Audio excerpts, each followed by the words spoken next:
Hey guys, Joe here, back to the Word. Today talking about powerful words from James chapter 3. But before I read the passage, I just want to talk about the fact that words are powerful. Many of us have heard the saying, sticks and stones may break my bones, but words will never hurt me.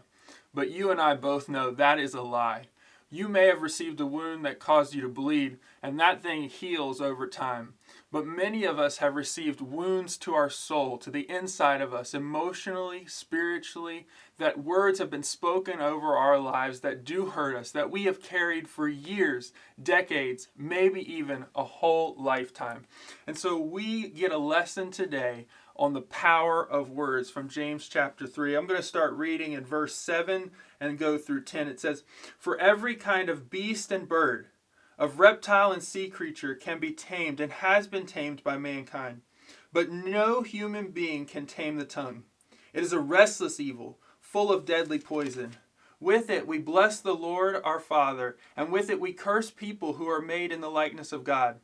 From the same mouth come blessing and cursing. My brothers, these things ought not to be so." Here's what James is talking about in the book of James.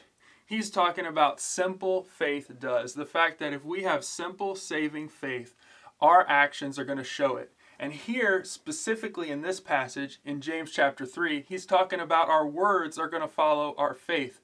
That we're not going to speak out of both sides of our mouth. We're not going to speak with blessing of God out of one side of our mouth and then curse and put people down with the other side of our mouth.